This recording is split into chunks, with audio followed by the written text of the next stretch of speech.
Alors bonjour, nous sommes le 20 octobre. Bonjour à tous. Nous avons vu pas mal l'intégralité de ces prophéties-là ici, de la première partie d'une guerre qui va se jouer au Moyen-Orient, dans laquelle on voit au passage l'implication des États-Unis et sa destruction ou sa disparition euh, par la même occasion. Il n'y a qu'une toute petite prophétie que je veux vous montrer avant de continuer cette présentation-là, qui va aller terminer ces deux premières parties-là, la guerre au Moyen-Orient et les États-Unis impliqués et qui disparaissent. Ensuite, on va rentrer dans la partie d'Ézéchiel 38-39 et au passage, je vais vous montrer des choses qui sont extraordinaires. Selon moi, cette partie-là va être la plus forte des trois parties qui complètent cette série-là. Donc, je me lance. Nous allons, pour terminer la première partie, aller dans Isaïe 19, qui est une prophétie sur l'Égypte. Alors, je vais aller très très rapidement. Vous lirez l'intégralité de la prophétie sur l'Égypte, mais je vais vous montrer quelque chose. Il est dit au moment de la fin que les rivières seront infectées, les canaux de l'Égypte seront bas et desséchés, les joncs et les roseaux se flétriront.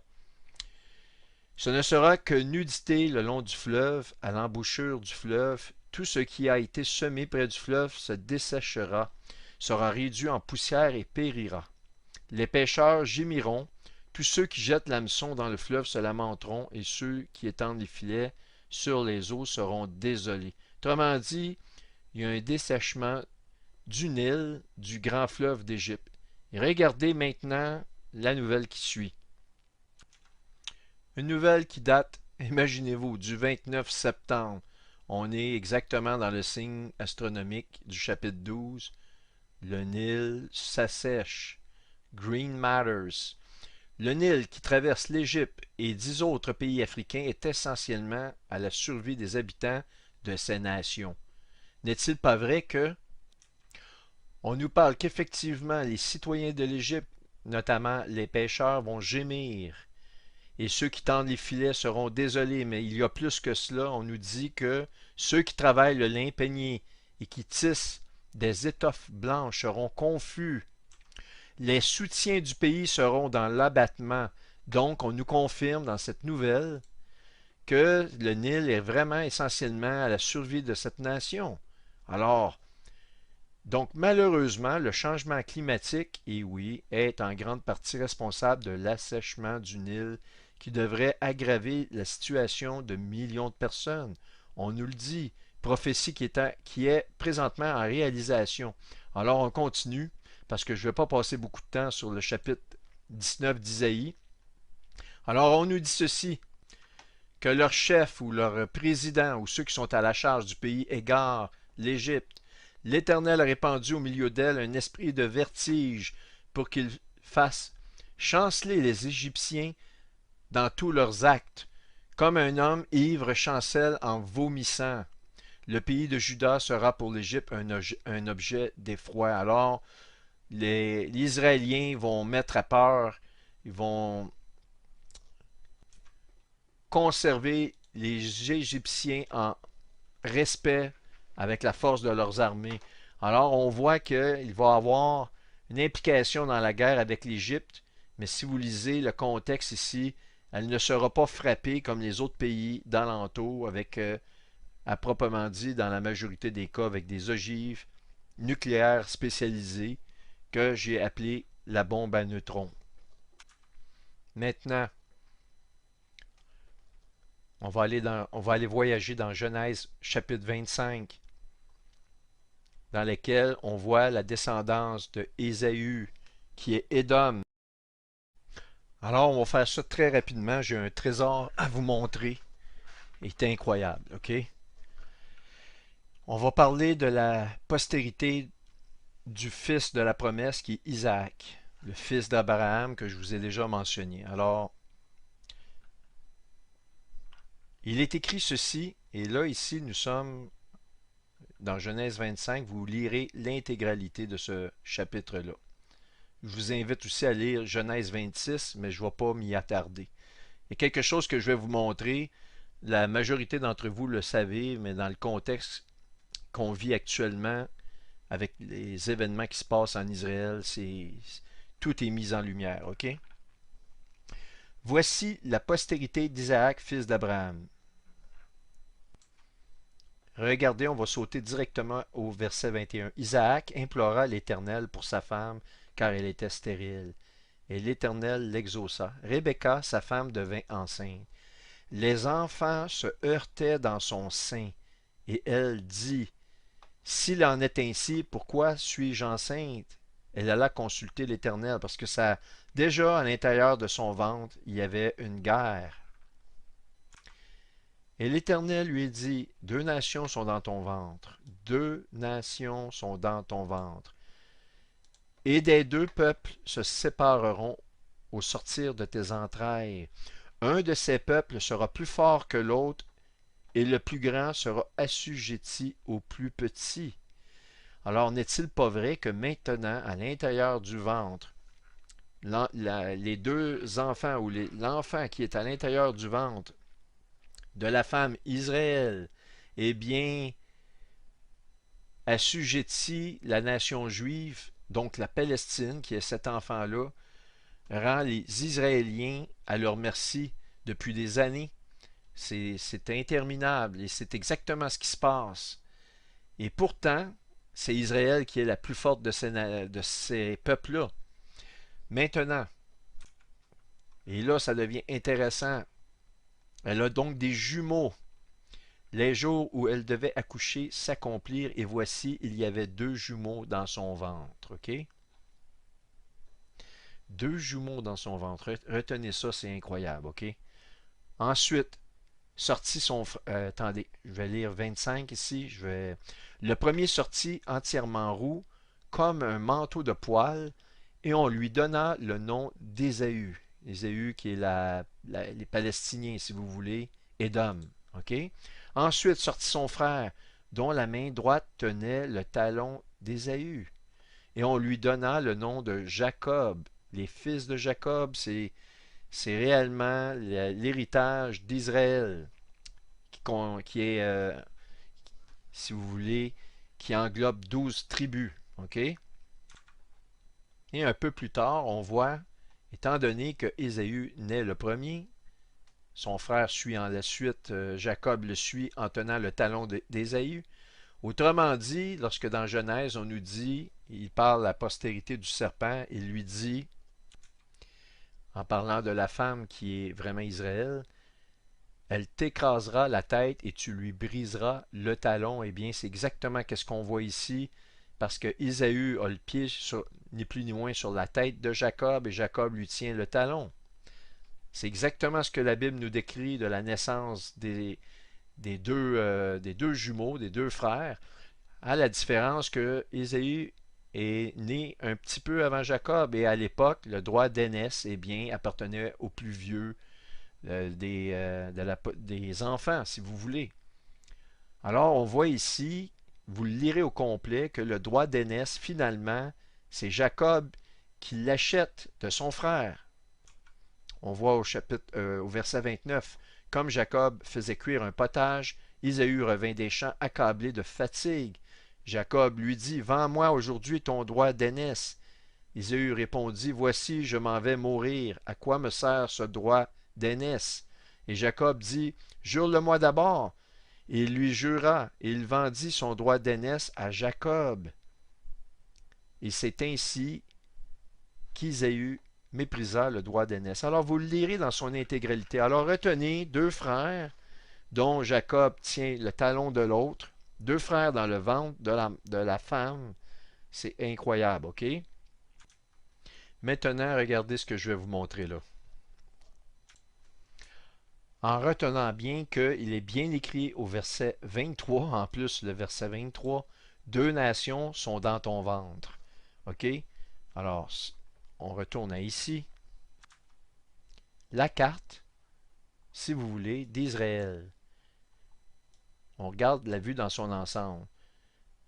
Ne remarquez-vous pas quelque chose d'important ici en regardant une vue plongeante sur le pays d'Israël? en tenant compte ici qu'il y a comme la forme d'un enfant à l'intérieur de son ventre en Cisjordanie, la bande de Gaza. Donc deux nations dans ton ventre parce que Israël est considéré comme la femme. Et moi, vous savez, hier, je travaillais jusqu'à 2 heures du matin, mais une partie dans mon lit. J'avais de la difficulté à trouver le sommeil parce que j'avais des choses dans ma tête. Et j'entendais dans mon cœur que je devais vérifier ce que je vais vous montrer là. C'est incroyable ce que j'ai en main. Regardez ceci, parce que depuis le début de cette présentation-là, sur les troupes de Jacob, ce que je vous ai dit, c'est que l'enfant doit naître. Et l'enfant naît, on le voit lorsqu'il est éradiqué d'une certaine façon, lorsqu'il est nettoyé du mal qui le plonge, et qu'une partie de ces populations-là vont être rétablies en paix avec l'ensemble d'Israël. Et donc, il faut que la naissance de cet enfant-là arrive. Et c'est pour ça que la Bible, dans toutes les prophéties que je vous ai montrées, nous parle des douleurs de l'enfantement. Et lorsqu'on voit l'accomplissement de ce qui va très bientôt se faire, proprement dit, à la lumière de ce qu'on voit dans les nouvelles, Israël se prépare à réellement rentrer. Ça va réellement se déchaîner et s'envenimer très rapidement. Les États-Unis vont être pris là-dedans, je vous l'ai montré. En quelque part, dans le processus, lorsque cette guerre-là est faite, qui est terrible, qui va devenir thermonucléaire, OK? Parce qu'on voit plusieurs pays sont touchés avec le feu. Je vous ai montré on nous dit que les yeux, il va les frapper d'aveuglement. Si vous êtes à 15 km d'une explosion, vous devenez aveugle. Vous allez devenir aveugle. Ça donne toute la description avec un feu dévorant d'une bombe thermonucléaire ou nucléaire. Israël va utiliser des bombes spécialisées à neutrons. Elles ont, à proprement dit, environ les mêmes caractéristiques que les bombes conventionnelles nucléaires, à la différence des radiations résiduelles qui sont beaucoup plus faibles. Donc ici, dans le contexte, dans, dans la Genèse, au chapitre 25, au verset 23, nous dit deux nations seront dans ton ventre. Israël, dans le chapitre 12, la femme, c'est Israël, donc elle est comme une femme. Et donc, je me suis dit, ça ressemble au bassin d'une femme. Suivez-moi, OK? Maintenant, si on regarde encore une fois notre fameuse Vierge dans le ciel, je vous la montre à l'écran, et bien regardez la forme presque identique à Israël sur terre. Alors, cette forme-là ici que Dieu a inspiré des astronomes avec les étoiles, eh bien, a la forme, à proprement dit, d'Israël. Et ce quadrilatère-là, si je puis dire, puis m'exprimer ainsi, eh bien, correspond au ventre de la femme, là où la naissance et la conception se fait. Maintenant, j'ai eu l'idée de faire une projection de cette partie-là sur Israël et regarder ce que ça a donné. Alors, l'idée, c'est de prendre la Vierge et de venir l'installer pour la placer de telle sorte que le quadrilatère ici corresponde à celui d'Israël. Et comme finalement, cette partie-là ici correspond au ventre ou le quadrilatère qu'on voit ici, eh bien, j'ai fait des captures en plus gros de cette partie-là du ventre de la Vierge dans le ciel et je suis venu le placer. On voit ici l'étoile qui correspond au coin de la frontière. Cette étoile-là ici correspond avec la frontière égyptienne, plus ou moins. Et on voit que cette étoile-là qu'on voit ici, qui s'appelle Porima, correspond au lac Tibériade que vous voyez ici en bleu. OK? Et Porima est la déesse romaine du futur et de la prophétie. Très intéressant. Mais ce qui est très intéressant, lorsqu'on superpose, je vais le placer un peu mieux comme ça ici, on arrive que, ici c'est l'étoile Spica, celle qui est pour la récolte, et je vous ai montré que la frontière, si on est un peu ici dans le bas, on a l'Arabie Saoudite, on a la Jordanie ici, Je vous ai montré que les troupes de l'Arabie Saoudite vont venir se masser ici, parce que la Bible nous parle de cette région-là ici, beaucoup, beaucoup, beaucoup à l'intérieur des prophéties. Eh bien, on a ça ici, c'est une image en passant de l'éclipse du 14, OK? Et donc, l'étoile Spica correspond exactement à cette partie-là que la Bible nous parle. On a Mercure qui se retrouve exactement dans le cœur de la West Bank ici. Là, écoutez, ici, c'est pas à l'échelle, mais lorsqu'on positionne ces 4 points-là, c'est exactement ce que ça donne. Maintenant, j'ai fait une image du 7 octobre, le moment où la guerre a commencé. OK, regardez ce que ça donne. On va enlever celle-ci et on va rapprocher celle-là. Je place les étoiles ici en leur endroit. Sur le lac Tibériade, le Spica ici. Et le soleil se retrouve en plein cœur de ce que j'appelle la West Bank ou la Cisjordanie. Exactement là où la majorité des prophéties, où la Babylone va venir frapper aussi, ce que je vous ai montré comme prophétie. Incroyable. Il fallait que je vous montre ça, je n'avais pas le choix de passer à côté de ça, c'est incroyable. Et donc, en conclusion de tout cela, lorsque la parole nous parle que les douleurs de l'enfantement correspondent au moment de la fin, que ça va être comme des douleurs de l'accouchement, elle nous parle de 2 enfants qui sont à l'intérieur du ventre, toute la prophétie se réalise. Alors, si j'attire l'attention à ceux qui n'ont pas encore choisi le Seigneur dans votre vie, vous pouvez dire que ces textes-là, ça n'a pas de sens que ce que je viens de lire dans Genèse 25, que je vous remets rapidement ici à l'écran, qu'on nous parle, l'Éternel lui dit, 2 nations seront dans ton ventre. Quand on lit ça de cette façon-là, on se dit, mais c'est n'importe quoi, c'est quoi? C'est des textes qui veulent dire absolument n'importe quoi. Je ne peux pas croire que des gens croient cela, mais vous devez admettre maintenant, à la lumière de ce qui se passe sur la planète Terre, c'est réel, vous ne rêvez pas que maintenant les choses se passent sur Terre. C'est la prophétie qui vient vivante et qui est toujours avec l'image d'une femme enceinte.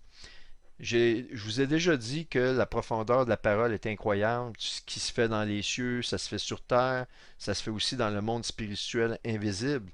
Mais là, on vient de trouver encore une autre dimension encore plus importante. Écoutez, seul un être ne vivant pas dans le temps avec une intelligence parfaite peut accomplir ces choses-là et les prédire dans sa parole. C'est incroyable. Moi, j'en suis totalement dépassé de ce que je vous montre là.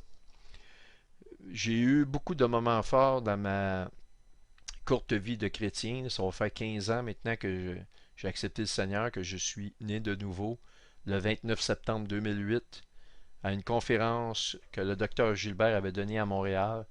Et soit dit en passant, ce que je vous donne, ce que je vous présente comme matériel sur les prophéties, eh bien, certaines parties j'avais besoin d'être validées. Et le docteur Gilbert, eh bien, était très d'accord dans l'ensemble de ce que je vous présente là. Alors, n'allez pas croire que je fais ça aussi simplement de mon propre chef, mais la façon dont j'ai trouvé, les techniques que j'ai trouvées pour vous présenter ça dans leur ensemble, eh bien, ça, c'est réellement une bénédiction. C'était, ça paraît pas à première vue comme cela, mais je peux vous garantir que si vous m'aviez parlé que j'étais pour parler de ces prophéties-là dans leur ensemble comme je le fais là, euh, il y a 2 semaines, j'aurais dit, écoutez, c'est un travail de plusieurs mois, c'est impossible de le faire. Ça prendrait aussi des heures de vidéo. Bien, le Seigneur m'a montré de quelle façon le présenter. Alors donc, maintenant, on va vraiment embarquer dans des prophéties qui sont très intéressantes. Vous allez voir, tout se tient et tout fait du sens. On va maintenant étudier cette partie-là en sachant que nous sommes en train d'assister à l'ensemble de ces pays-là qui vont se lever. Et ces pays-là vont se lever lorsqu'Israël va commencer à rentrer dans la Palestine pour régler le problème une fois pour toutes. On a vu les prophéties qu'il ne restera plus rien de ces régions-là, qu'ils vont déporter une partie des peuples qui sont des personnes qui vivent là, qu'ils vont les ramener par après. On a vu que dans le processus, les États-Unis disparaissent, fait que j'ai mis ça en trois parties. Guerre au Moyen-Orient. Les États-Unis, lorsqu'ils vont disparaître, vont sûrement forcer Israël à prendre les grands moyens et à utiliser très rapidement des ogives nucléaires spécialisées, des bombes à neutrons, sur plusieurs capitales des pays qui les entourent, parce ils n'auront plus leurs alliés en poste pour les protéger, pour les aider, parce que d'ores et déjà, on sait que l'Israël ne peut pas réussir à se défendre par lui-même, parce que, je veux dire par elle-même, parce qu'on parle d'une femme, parce qu'on parle d'Israël. Donc, par elle-même, elle ne peut pas se défendre.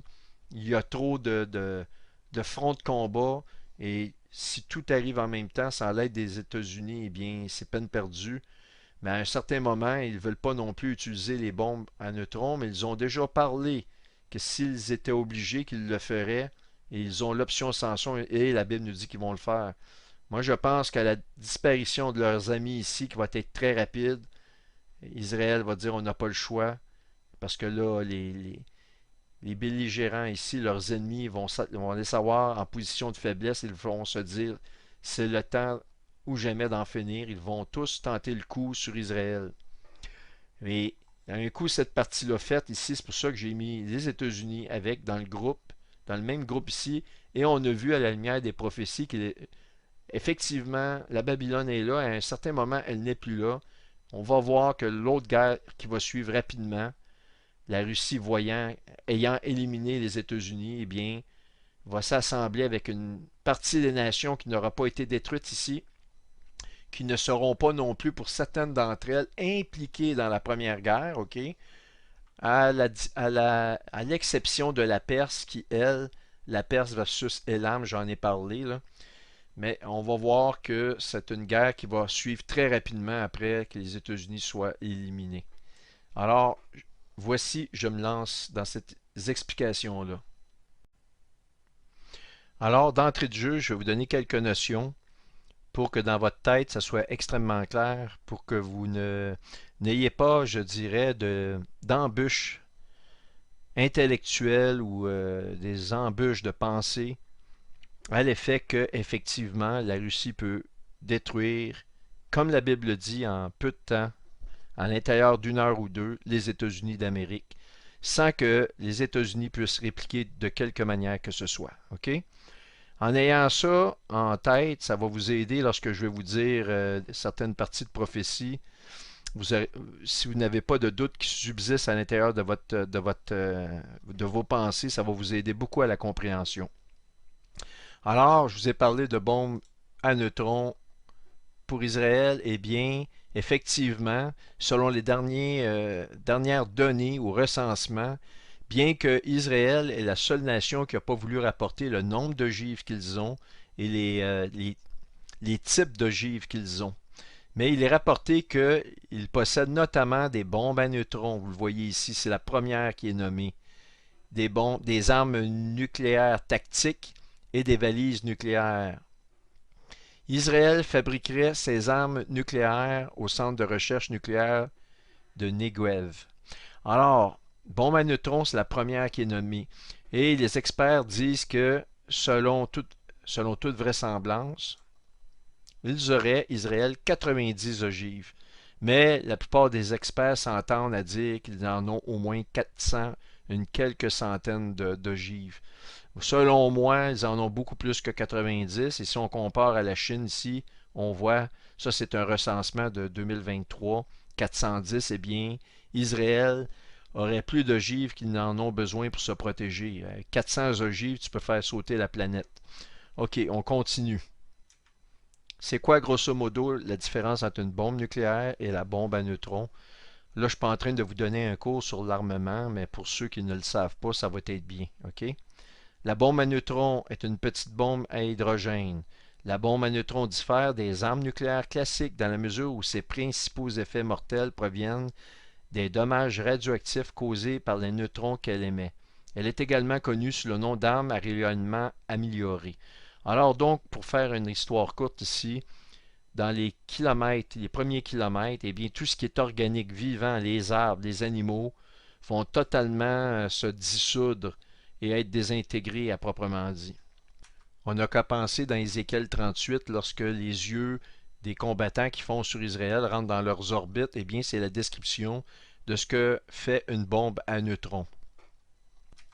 On continue.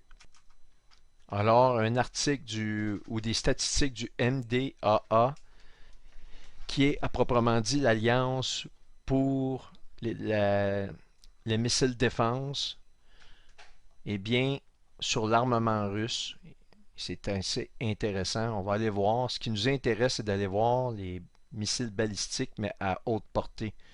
Les histoires de 300 km ne nous intéressent pas. Alors, on va aller voir leur dernier, d'ailleurs, c'est leur dernier cru de missiles, les tout derniers développements qu'ils ont fait et que Poutine a annoncé récemment. OK? Ce qui va m'intéresser aussi, là on y est, Intercontinental Ballistic Missile, on le voit ici. ICBMs. Ce qui m'intéresse, c'est de voir ceux qui peuvent être transportés à l'aide de bateaux ou de sous-marins ou d'avions. Les silos ne m'intéressent pas parce que, vous allez voir, ces missiles-là ont une technologie par défaut qui les rend totalement invisibles au radar, aux divers satellites et aux derniers systèmes de défense que les États-Unis possèdent. Et ça inclut tous les groupes faisant partie de l'OTAN, OK? Lui ici m'intéresse moins parce qu'il y a une portée qui peut être limitée. C'est ces trois-là ici que je vais regarder. Et celui-ci est un silo seulement. Alors donc, il nous reste le Sickle Topol, le Topol et le mode 2. Ils sont silos et peuvent être transportés par des sous-marins ou des avions, dans ces cas-là. Ils ont une portée de 11 000 km. C'est énorme, OK? Eh bien, qu'est-ce que le mot sickle veut dire en français? Eh bien, ça veut dire ceci. Ça se traduit ni plus ni moins par le mot faucille. Et la faucille, où on la voit dans la Bible, notamment dans le livre de l'Apocalypse au chapitre 14. Et si on regarde au verset 8, on nous dit, elle est tombée, Babylone la grande, qui a abreuvé toutes les nations du vin, de la fureur de son impudicité. Et on nous dit au verset 15, lance ta faucille et moissonne, car l'heure de moissonner est venue, car la moisson de la terre est mûre. Qui est la déesse de la moisson? C'est Déméter. Déméter est reconnue pour être l'équivalent de Liberta, qui est la statue de la liberté. Alors on voit que la faucille ou le jugement arrive dans les mêmes moments que la Babylone tombe, et c'est exactement ce qui semble se confirmer à tous les moments dans la parole, et que ces moments-là correspondent à la guerre qui se fait avec les pays d'alentour qu'on est en train d'assister, et que bientôt ces choses-là vont vraiment s'enflammer au Moyen-Orient. Alors imaginez aussitôt qu'Israël va mettre les pieds, il va y avoir des morts, il va y avoir de l'effervescence dans les nations d'alentour, notamment dans les nations arabes. Et ceci étant dit, lorsqu'on prend l'ensemble des pays arabes qui vont être impliqués dans la guerre, eh bien, la majorité de leurs drapeaux, non pas juste la Palestine, mais inclut les couleurs des 4 chevaux de l'Apocalypse, c'est-à-dire le noir, le blanc, le rouge et le vert. Ceci dit, on continue. Maintenant, deux de ces missiles-là portent la notation de Topol. Qu'est-ce que le mot Topol en russe signifie en français? Eh bien, regardez ceci. On interroge Google, what Topol means. Et Topol means un peuplier. Vous allez me dire, c'est quoi le rapport, un peuplier? Mais plus particulièrement, quelqu'un qui vivait près d'un peuplier et, je vous le dis, j'ai vérifié au passé. Quelqu'un qui vivait près d'un peuplier. Donc cette personne-là n'y vit plus ou elle est décédée, mais elle n'est plus en train de vivre près d'un peuplier. C'est ce qu'on comprend, OK?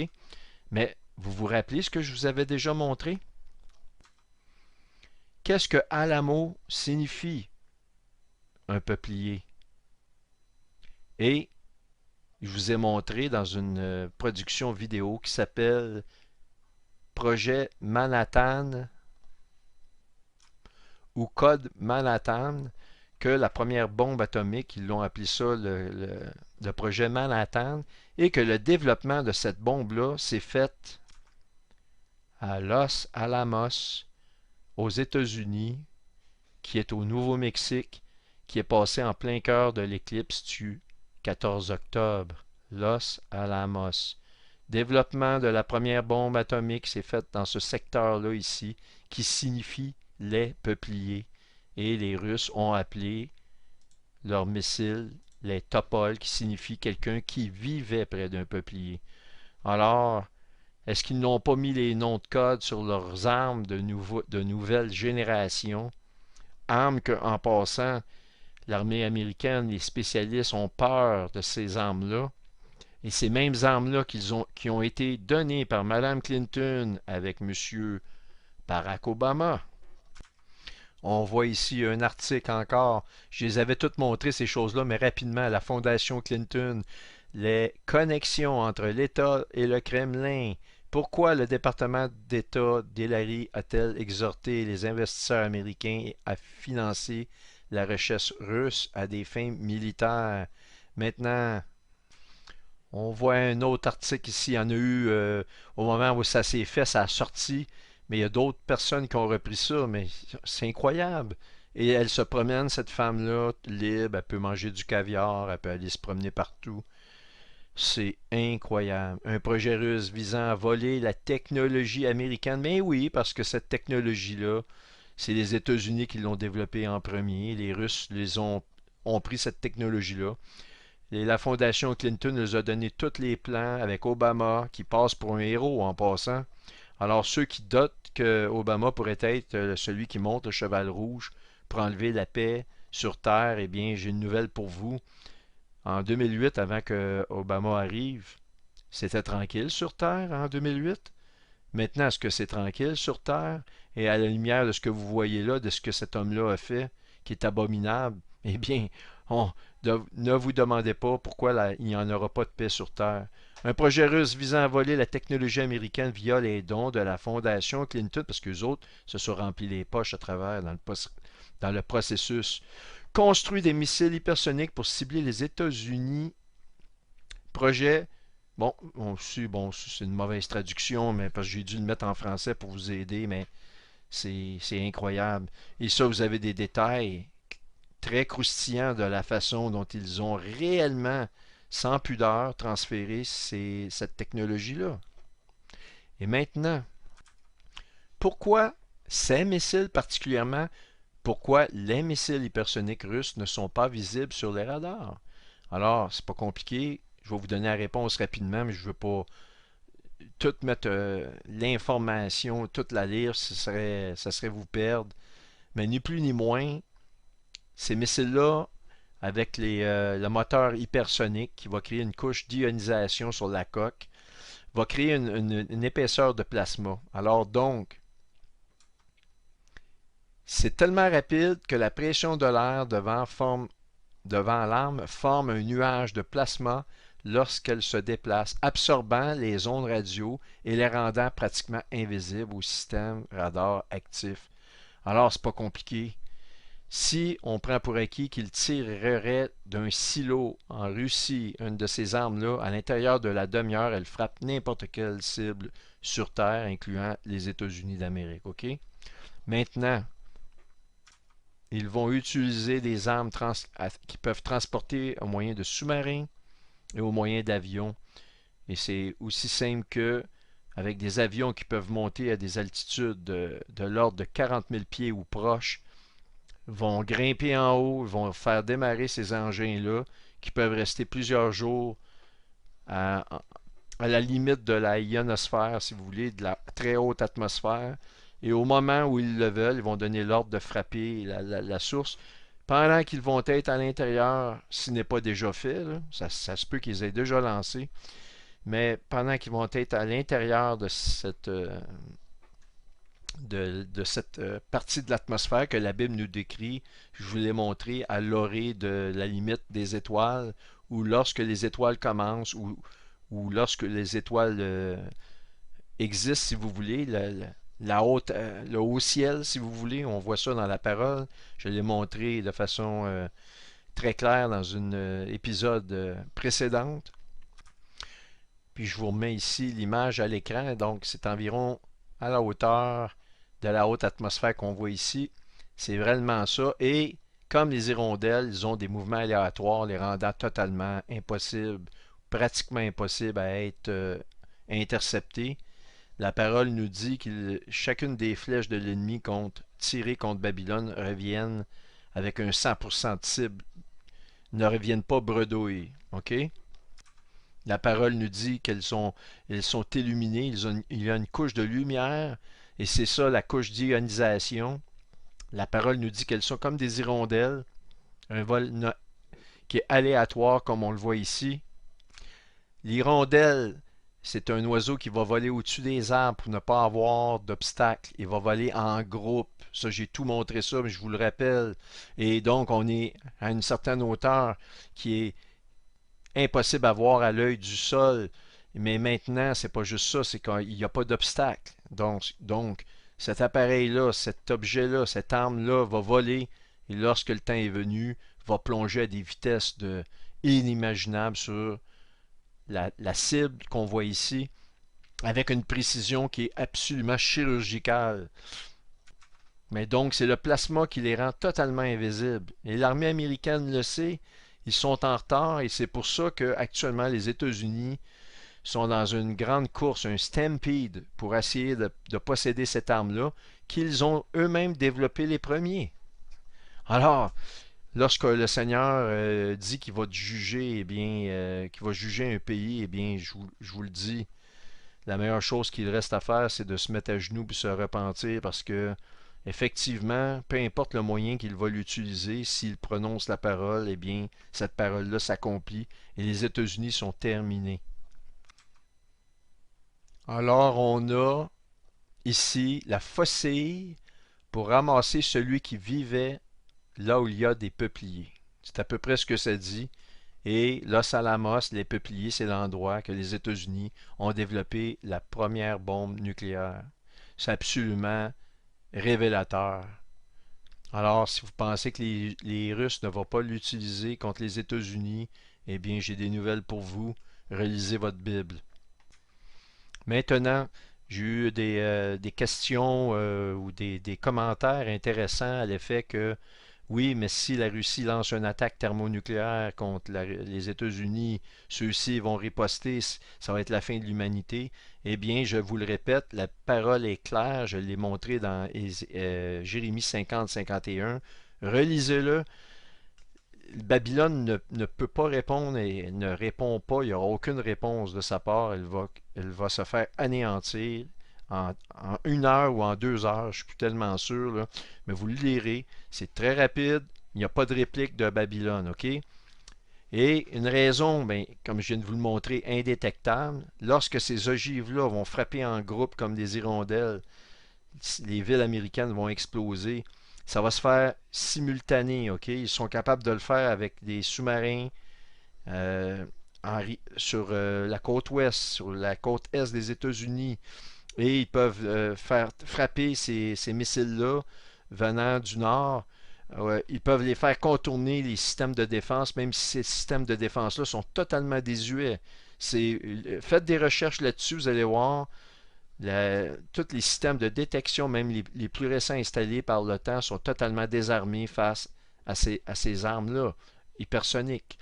Maintenant, la chère Hillary Clinton, ayant donné toutes sortes d'informations à l'ennemi, elle a trahi son peuple de la haute trahison, tout est gratuit, elle ressort, elle mange du caviar. Eh bien, elle a donné au public des secrets défense avec sa bouche, elle a prononcé des choses et nous avions une bonne idée que, de manière que ça fonctionne, je vais vous l'expliquer, du moment que le président américain donne le OK pour une réplique nucléaire, parce que ça doit passer par le président américain, Ça prend 4 minutes pour les silos à commencer à envoyer les missiles. Il y a 4 minutes de délai environ pour que les sous-marins en place ou les bateaux de guerre qui possèdent ces armes-là aient l'autorisation et les lancent, OK? Selon l'ordre présidentiel. Donc 4 minutes. Il faut donc qu'il y ait un processus où le président doit apprendre qu'il y a une guerre de lancer contre les États-Unis. Donc, ça peut prendre 5-10 minutes. Ça dépend de la réponse, de la détection de ces attaques-là. Et maintenant, vous avez 4 minutes de délai avant qu'une réplique soit lancée par le président.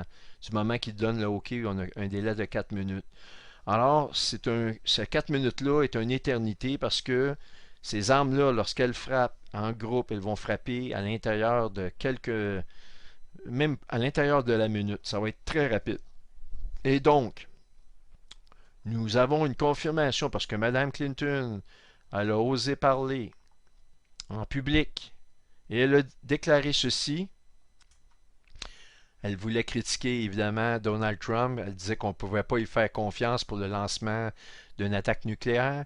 Elle dit, et je la cite, pour mettre le doigt sur le bouton nucléaire, pour faire valoir son point de vue, Clinton a déclaré qu'il fallait environ 4 minutes aux États-Unis pour lancer une arme nucléaire après l'émission de l'ordre présidentiel. Alors, ils sont réellement dans une situation où ils sont complètement démunis face à la technologie que les Russes possèdent en main. Maintenant, on analyse Ézéchiel 38 et 39. La parole de l'Éternel me fut adressée en ces mots. Fils de l'homme, tourne ta face vers Gog, au pays de Magog, vers le prince de Roche, et de Méchec et de Tubal, et prophétise contre lui.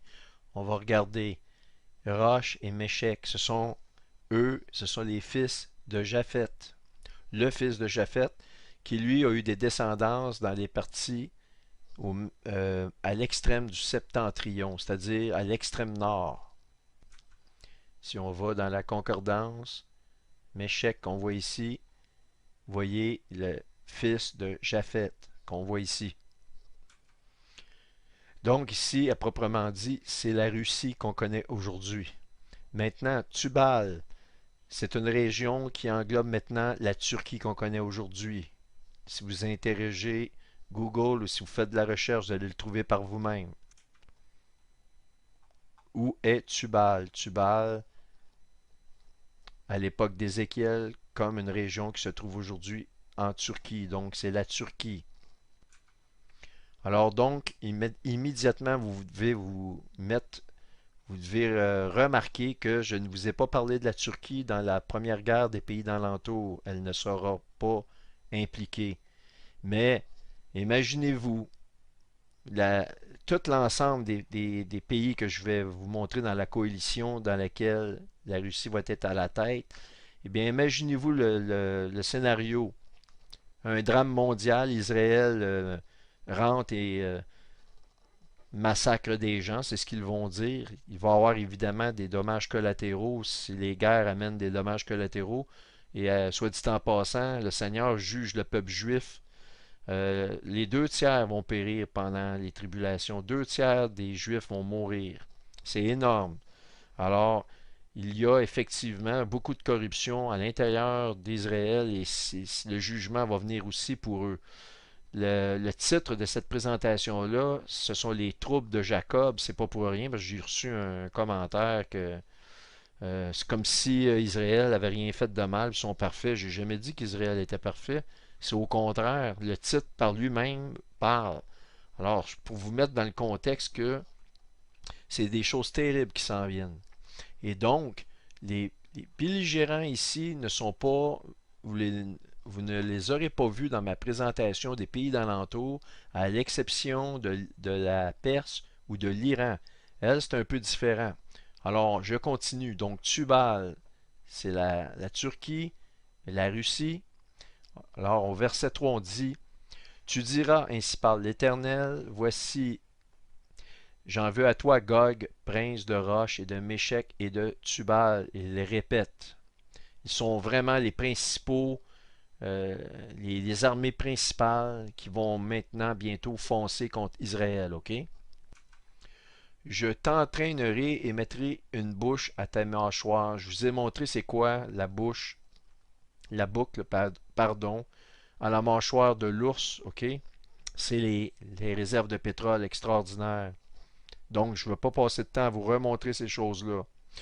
Je te fais sortir, toi et toute ton armée, chevaux et cavaliers, tous vêtus magnifiquement, troupes nombreuses portant le grand et le petit bouclier, tous maniant l'épée, et avec eux ceux de Perse. Alors on les voit ici, Perse. C'est différent de Élam. Vous l'avez vu, je vous remonte la carte. Alors on voit l'Iran dans son ensemble et Élam, c'est ici réellement jusqu'au milieu environ du golfe Persique, en montant jusqu'à environ la limite de la ville de Fordo qu'on voit ici.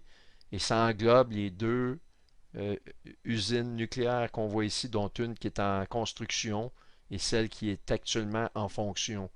Alors, c'est pour cela que je vous ai dit, Elan va être touché dans un premier temps. Les radiations vont se libérer. Il va y avoir des gens qui vont devoir évacuer une partie du pays, mais il va rester de la force dans la Perse et c'est cette mobilisation-là. La Perse ne sera pas détruite au complet. Alors, on change le vocabulaire ici. Dans Ézéchiel 38 au verset 5, on nous parle de la Perse maintenant. Alors, l'Éthiopie va faire partie des groupes. L'Éthiopie, je ne vous en ai pas parlé, c'est un pays qui va se mobiliser. Et Put, ici qu'on voit. Et Put, qu'est-ce que c'est? Eh bien, Put, c'est la Libye qu'on voit ici. Donc, la Libye, je ne vous en ai pas parlé, elle n'est pas mentionnée dans les psaumes 83. Alors, encore une fois, le contexte. Israël rentre, il y a des morts, ils utilisent des moyens forts pour vraiment raser puis éradiquer le problème à l'intérieur du ventre de la femme.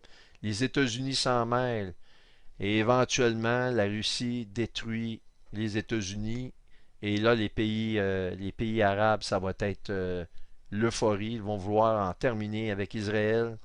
Il va y avoir des bombes nucléaires. Alors imaginez-vous la Turquie, ils vont être ces pays-là dans un émoi. Ils vont se dire maintenant fonçons, c'est notre chance d'avoir Israël. Ils vont s'agrouper, se regrouper ensemble et attaquer carrément Israël. OK? Alors donc, Éthiopie, Put qui est la Libye, tous portant le bouclier et le casque. Gomer et toutes ses troupes. Qu'est-ce que Gomer? Puis la maison de Togarma. Ça ici, vous allez voir, on va s'y attarder. Alors, prépare-toi, tiens-toi prêt, toi et toute ta multitude assemblée autour de toi, sois leur chef. Qui va être le chef ici? C'est la Russie que j'ai mis en bleu. C'est eux, Seigneur le passe, c'est toi qui vas être la tête euh, du serpent de toute cette coalition de pays-là qui vont s'en prendre à Israël. OK? Maintenant, avant de vous expliquer Gomer et Togarma, vous me dites, oui, ils attaquent Israël. On l'a entendu parler souvent d'Ézéchiel 38, que c'est la Russie qui tombe, qui fond sur Israël. Eh bien, pourquoi que c'est Israël? Eh bien, la réponse ici nous est donnée au verset 8 et 9 et 10, etc. Avant d'aller un peu plus loin ici, je dois dire une chose. C'est très curieux. Je vais vous lire le verset 8, je vais vous expliquer pourquoi je vous dis que c'est curieux. Verset 8. Ça, en passant, j'en ai discuté avec le docteur Gilbert. Je me suis arrêté avec une solution et il est d'accord avec cette solution-là. Il me dit, c'est parfait. On en a parlé. Il a énormément d'années d'études, lui aussi, sur ces guerres-là. Et ce que je vais vous expliquer là, ce n'est pas juste ma position, mais c'est la sienne et celle de d'autres personnes à qui j'ai parlé aux États-Unis qui ont 40 ans d'expérience, beaucoup plus que moi, dans l'étude de ces prophéties-là depuis des années. OK? Alors, verset 8. Après bien des jours, tu seras à leur tête. Dans la suite des années, on est d'accord ici que ça fait environ 2 ans, 3 ans que la Russie fait des rencontres avec l'Iran, la Turquie, il y a eu des alliances. Et juste une parenthèse pour l'alliance qu'ils ont fait militaire avec la Turquie, tous les spécialistes au monde militaire vous auraient dit il y a peu de temps, c'est impossible, on vous aurait dit ça, On aurait parlé de ça il y a 10 ans, vous aurez dit c'est fou, c'est impossible, ils ne s'aiment pas. Et pourtant, la parole de Dieu nous dit qu'ils vont faire partie d'une coalition Turquie et Russie. Et c'est signé. Donc, encore une fois, une prophétie qui s'accomplit. Et donc, c'est pour ça qu'on nous dit, après bien des jours, tu seras à leur tête dans la suite des années, parce qu'il y a des rencontres qui se font, et ça se prépare dans la suite des années. Tu marcheras contre le pays dont les habitants, échappés de l'épée, qui se sont sauvés de l'épée, on n'a qu'à penser la dispersion des Juifs, Adolf Hitler, toutes les persécutions que ce peuple a suivies de par le monde, eh bien, échappés de l'épée, ils auraient pu être exterminés au moment où Adolf Hitler a tenté de le faire. Donc, c'est vraiment le peuple juif ici. Auront été rassemblés d'entre plusieurs peuples sur les montagnes longtemps désertes. Alors, Israël devient une nation en un jour. Pendant ces années-là, avant qu'ils retournent en 1923 massivement dans la terre qu'ils étaient promise, ils étaient dispersés de par le monde, et ça fait partie d'une prophétie dans laquelle on a fait des conférences plein feu là-dessus, puis je ne veux pas rentrer dans les détails, mais le peuple juif a été, pour faire une histoire courte, longtemps dispersé de par les nations, et donc ils ont commencé à y retourner en 1923 massivement, mais le pays a été officiellement nommé Israël en le 14 mai 48. Alors donc, ils sont revenus, ils ont été rassemblés sur les montagnes d'Israël, longtemps désertes parce qu'ils n'étaient plus là, retirés du milieu des peuples. Donc, ils sont revenus de par les nations. Ils seront tous en sécurité dans leur demeure. Alors, depuis la guerre du Yom Kippour de 73, eh bien, Israël vivait comme si ils étaient dans la sécurité totale avec les moyens militaires qu'ils ont, sont une puissance incontestable au Moyen-Orient. Les ennemis leur ont montré, ils ont repoussé l'attaque des 6 jours, l'attaque de 73 au Yom Kippour. Et depuis ces années-là, ils étaient très tranquilles. Alors on dit aussi ceci de Gog, de Magog, de Méchec, tu t'avanceras comme une tempête, tu seras comme une nuée qui va couvrir le pays, toi et toutes tes troupes, et les nombreux peuples avec toi que je vous ai nommés en haut, qui me restent. Je vais vous montrer Gomer et Togarma en précision. Vous allez voir, la parole de Dieu est phénoménale, ok? Je pense que c'est de l'information qui n'a jamais été présentée ici que je vais vous montrer. Ainsi parle le Seigneur l'Éternel. Ça, c'est extrêmement important. En ce jour-là, tes pensées s'élèveront dans ton cœur et tu formeras des mauvais desseins. Alors donc, c'est un plan qui se prépare. On nous le dit ici, dans ce verset-là, et on nous le dit ici aussi, parce qu'on nous parle après bien des jours, tu seras à leur tête dans la suite des années, ok? Et c'est là la clé. C'est très important. On voit que ça se prépare avant l'attaque, plusieurs années, à la suite des années, pendant quelques années avant. Ça, c'est très, très important. J'insiste là-dessus parce que vous allez être en mesure de comprendre la clé de cette prophétie-là. Ça dit ceci au verset 11.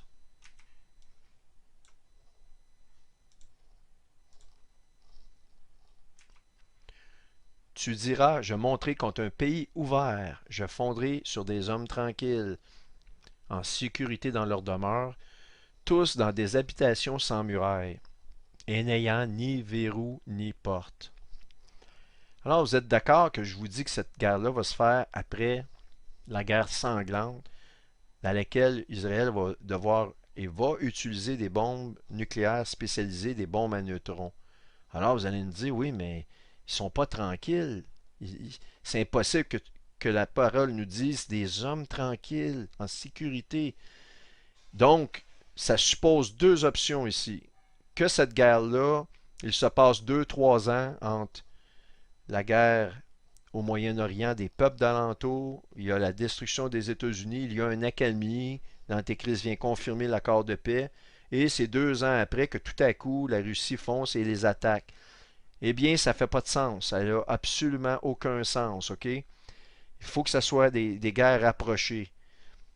En fait, la solution, c'est que c'est au moment où Roche, Magog, Gog, dans le pays de Magog, le prince de Roche, fait ce plan-là dans son cœur. On le dit ici.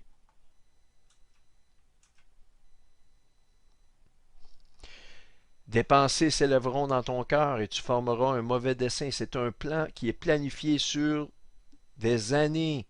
Et c'est au moment où ces plans-là d'attaquer Israël pour évidemment la boucle à sa bouche, c'est le pétrole pour l'ours. Eh bien, c'est au moment où il fait ce plan-là qu'il a pris la résolution de le faire. Eh bien, il se dit oui, oui, c'est un pays tranquille, ils sont en sécurité dans leur demeure, des habitations sans murailles, n'ayant ni verrou ni porte. Eh bien, sachez ceci, qu'il est reconnu par les journalistes, que le pays d'Israël est un pays facile pour se déplacer, facile d'accès. Vous pouvez rentrer là, vous n'avez besoin que d'un passeport. C'est un pays qui tout le monde peut avoir accès. Ils ne vont pas vérifier que vous soyez de n'importe quelle nationalité, même arabe. Ils ne vont pas commencer à vous fouiller. Comme il le fut le cas aux États-Unis où on a des fouilles rectales, où on a toutes sortes de fouilles, surtout après les attentats, et ils ciblaient certaines races plus que d'autres. Israël, ce n'est pas le cas. C'est un pays ouvert, sans verrou, euh, dans lesquels on nous dit que c'est facile pour aller voyager et que c'est même sécuritaire comme les pays d'Europe, les États-Unis. Alors, c'est réellement fascinant qu'au verset 11, on voit que c'est des hommes tranquilles en sécurité dans leur demeure, dans des habitations sans murailles et n'ayant ni verrou ni porte. C'est un peuple ouvert, OK? J'irai faire du butin et me livrer au pillage. Alors, le pillage de quoi? Oui, il y a des ressources incroyables en Israël, mais le pétrole, c'est une de ces énormes ressources. Imaginez-vous un petit pays tout petit qui possède tant de richesses. Eh bien, c'est impossible. Les pays d'alentour vont en être d'une jalousie, ils vont vouloir toutes leur enlever cette richesse-là que le Seigneur leur a donnée.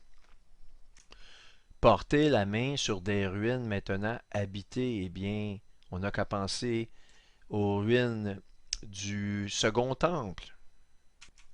On nous répète sur un peuple recueilli du milieu des nations, ayant des troupeaux et des propriétés, etc. On nous confirme que Méchec, le chef de cet attroupement d'armées, vient des extrémités du septentrion. Eh bien, c'est la Russie. Sur la planète Terre, au moment où on se parle, c'est la Russie qui est aux extrémités du septentrion. Septentrion voulant dire le nord. Tous, donc, toi et tes nombreux peuples avec toi, tous montés sur des chevaux, une grande multitude, une armée puissante. Et ici, on confirme, tu avanceras contre mon peuple d'Israël. Comme une nuée qui va couvrir le pays dans la suite des jours, je te ferai marcher contre mon pays, afin que les nations me connaissent, quand je sanctifierai par toi sur leurs yeux, quand je serai, pardon, sanctifié par toi sur leurs yeux, ô Gog. Et là, vous lirez l'intégralité d'Ézéchiel 38, parce que je ne veux pas le faire pour aller plus rapidement, mais le Seigneur va exercer un jugement, il va détruire, il va y avoir énormément de pertes au niveau d'Israël, mais c'est Israël qui va avoir le dessus par l'intervention de Dieu. Maintenant, on retourne à ces deux notions-là, Gomer et toutes ses troupes et Togarma. Alors, regardez ceci. En nom hébreu, Gomer fait référence aux Cimériens qui habitaient dans ce qui est aujourd'hui le sud de la Russie, au-delà du Caucase. Alors, cette région-là n'est nulle autre que celle-ci. Vous avez la mer Noire, vous avez Israël qui est ici, c'est-à-dire, pardon, c'est le Liban. Israël est un peu plus bas, on le voit ici. Donc, mer Noire, qu'est-ce que nous avons? C'est exactement la région de Gomère que je vous montre là. Et qu'est-ce que c'est? C'est incroyable. La Crimée. N'est-il pas vrai que la Crimée a été très récemment recensée par la Russie? Et Crimée signifie en langage russe et ukrainien ma colline. Et Ézéchiel 38 nous dit ceci. Lorsque l'Éternel va répliquer en- avec l'attaque qui va être rapide de ce peuple-là dans lequel la Russie va être à la tête, eh bien, les poissons de la mer et les oiseaux du ciel trembleront devant moi. Est-ce que ça fait référence aux sous-marins, aux avions, aux missiles? Je ne le sais pas, mais ça a aussi une référence beaucoup plus large. Les bêtes des champs et tous les reptiles qui rampent sur terre et les hommes qui seront à la surface de la terre, les montagnes seront renversées. Et la Crimée qui signifie ma colline. Et qu'avons-nous ici? Eh bien, le principal port d'attaque de base militaire de Sébastopol. Sébastopol est la base navale de Sébastopol et c'est une base très importante, stratégique pour le contrôle de la mer Noire. Et on vient d'avoir une annonce que Poutine va contrôler maintenant avec des MiG-31, avec des missiles hypersoniques qui peuvent anéantir très rapidement toute la flotte américaine. Et à ce titre, j'ai un article ici important entre les mains qui mentionne que l'armée américaine est tellement inquiète par la technologie que possèdent les Russes hypersoniques maintenant qu'ils mettent même en question toute leur flotte de porte-avions. Parce que les porte-avions sont totalement à la merci, ils n'ont plus de défense contre ces armes-là. Alors, regardez ici, ils lancent leurs sous-marins, les requins que je vous parle, eh bien, c'est incroyable. Et il n'y a pas si longtemps, au début à quelques jours, voyez-vous, 13 septembre, ça correspond exactement à la fin du chapitre d'Habakkuk 1, si on prend pour acquis un livre pour un mois. Le 13 septembre, alors, on nous dit que, mais on nous mentionne le 13 ici, l'attaque qu'il y a eu de l'Ukraine contre le Sébastopol, les infrastructures navales de Sébastopol.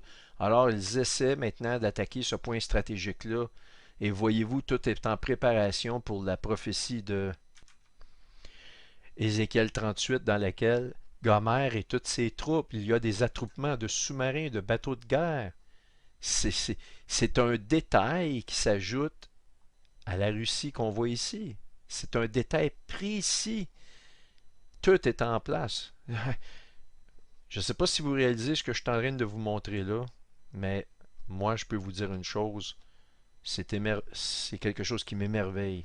Maintenant, on va terminer avec Togarma.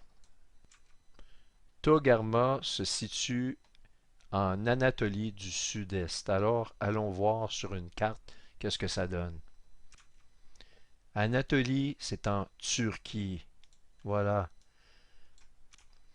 Alors, en dehors de la Perse, qui va être des forces résiduelles, dans lesquelles la Perse apparaît sous la forme de la région de Elam, qui semblerait être la destruction de leur programme nucléaire ou de leur puissance nucléaire, qui va créer un problème d'une part, et on les voit revenir, donc le haut du pays n'a pas été attaqué, il reste des forces terrestres, probablement des forces aussi au niveau de navigation. En tout cas, toujours est-il que ces forces-là vont embarquer avec le groupe de coalition pour tenter un dernier coup contre Israël. Alors l'Anatolie, vous devez savoir que c'est le centre de l'économie de la Turquie. C'est là qu'il y a la plus grande densité de population, l'Anatolie, qu'on voit ici. C'est réellement cette région-là qui est mentionnée lorsque Ézéchiel 38 nous dit Togarma. Donc l'Anatolie, ça pointe réellement le cœur de la Turquie. C'est la Turquie qui va rentrer en ligne de compte. Mais regardez ceci qui est incroyable. Le TCG Anatolie. Ça, c'est un bateau de guerre qui est un mini porte-avions qui a une force de frappe incroyable, OK, à tout le même. Et ce porte-avions-là a été nommé en l'honneur de la péninsule d'Anatolie. Et ce qui est le plus incroyable, regardez ceci, il a été officiellement mis en service le 10 avril 2023. Tout est en préparation, tout est là, absolument tout. Et c'est ce bateau-là que la Turquie va utiliser, entre autres choses. On voit une photo ici de plus près. Il peut accommoder des avions de guerre, des avions de chasse et quelques avions de chasse et des hélicoptères de guerre. Alors, ils vont l'utiliser assurément, mais malheureusement pour eux, ils ont des surprises qui les attendent. Alors, ceci termine la présentation de ces guerres-là que je vous ai résumées en 3 grands chapitres. En fait, on peut dire 4. La paix et sécurité qui devait être mentionnée avec des conditions d'une guerre, la première guerre au Moyen-Orient, qui, elle, engloutit l'implication et la disparition des États-Unis avec tous les pays d'alentour qui sont ni plus ni moins des pays arabes. Et ici, on a vu qu'à part l'Iran, qui revient à la charge, je vous expliquais en détail, eh bien, les autres coalitions de ces pays-là qui sont mentionnés en toute logique n'apparaissent pas dans ces pays-là ici. Parce qu'eux ils ont été mis, ces pays-là, au feu et à sang. Ils sont à proprement dit complètement renversés au moment où cette guerre-là arrive. Alors, j'espère que ça vous a plu, j'espère que vous avez, à tout le moins, que ça vous a aidé à vous cibler, à vous mettre dans je dirais dans l'ordre, toutes ces choses dans votre tête et j'espère que vous avez apprécié aussi. Ça a été très difficile à préparer, mais j'ai quand même eu du plaisir à vous le faire. Alors merci pour votre écoute et soyez bénis et surtout soyez proches du Seigneur parce que nous sommes rentrés dans les derniers moments. Lorsque vous verrez les États-Unis être actifs dans la guerre, que ça va vraiment s'envenimer, lorsque vous verrez Israël et que vous verrez l'opinion publique se dégrader auprès d'Israël, parce que toutes les nations éventuellement vont s'assembler contre elle. Alors, les pays vont la condamner d'un geste qu'elle doit poser qui est majeur. Et si vous pouvez imaginer qu'elle fait exploser 4-5 bombes atomiques sur les pays d'alentour, eh bien, assurément que les pays vont la condamner. Il va y avoir ça va monter dans les nations, ça va être pour eux la pire des choses que l'humanité aura vécu. Ils vont le mettre ça sur le dos d'Israël. Et Israël va s'en sortir avec beaucoup de morts, mais vont embarquer dans la tribulation après ces guerres-là qui vont se succéder rapidement. Et c'est là que l'Antéchrist va arriver et va confirmer un accord de paix cette fois-ci qui va sembler durer. Et c'est d'autres problèmes qui vont arriver. C'est là que l'Antéchrist va arriver. Ah oui, maintenant, certains d'entre vous, des petits rapides et des petits futés, vont se dire, oui, mais avec la technologie que les Russes possèdent, comment Israël va-t-elle finir par repousser cette attaque-là? Évidemment, à la lecture d'Ézéchiel 38, on voit que le Seigneur va agir de façon miraculeuse. Il l'a déjà fait, dont notamment, pour ne nommer qu'elle, la guerre des 6 jours. Mais je vais vous donner une partie des Écritures très rapidement. Dans Ézéchiel 39, la réponse nous est donnée. Il semblerait que l'arc d'un pays semblerait être sa plus grande force militaire ou sa plus grande puissance de son arsenal militaire. Alors ça dit, le Seigneur lui parle à Gog dans le pays de Magog, j'abattrai ton arc de ta main gauche et je ferai tomber les flèches de ta main droite. Alors il y a quelque chose, un genre de dysfonctionnement, c'est très étrange, mais ces missiles, les missiles qui peuvent lancer contre Israël vont être abattus, vont être à proprement dit éliminés. Et nous savons que Israël possède des systèmes laser que je vous ai montré, qu'ils ont annoncé mettre très récemment, non seulement à l'essai, mais en œuvre, au travail. Et le problème des armes avec laser, avec des technologies laser, c'est les distances. Ils sont très efficaces à intercepter les choses, mais il faut que ça soit relativement à proximité. Et vous pouvez imaginer la vitesse des armes hypersoniques qui voyagent en quelques secondes des kilomètres. Eh bien, c'est le temps de réaction à un moment donné qui devient impossible. Mais peut-être qu'Israël a des armes qu'ils n'ont pas dévoilées, mais toujours est-il que vous avez la réponse ici. Il se passe quelque chose et la réponse d'Israël, j'enverrai le feu dans Magog. Et parmi ceux qui habitent en sécurité, les îles. Alors les îles, on n'a qu'à parler comme la Crimée ou d'autres endroits où les installations militaires du groupe de Magog vont œuvrer. C'est absolument faramineux. Et donc on parle ici d'ogives nucléaires. C'est réellement du nucléaire que Israël va utiliser et depuis de nombreuses années, je vous dis que Moscou, la Russie vont recevoir des bombes nucléaires en réponse à leur attaque. Eh bien, c'est exactement ce qu'ils vont faire. Alors, vous lirez l'ensemble de ce verset-là. Moi, je vais tenter de me reposer. Je pense que j'en ai quand même assez fait. Vous êtes bien orientés maintenant pour ceux qui avaient besoin d'être un peu orientés dans ces guerres-là. Certains d'entre vous connaissiez déjà ces choses-là. Mais bon, bref. Alors, je vous remercie. Cette fois-ci, c'est vrai que je vous quitte. Bonne journée à tous.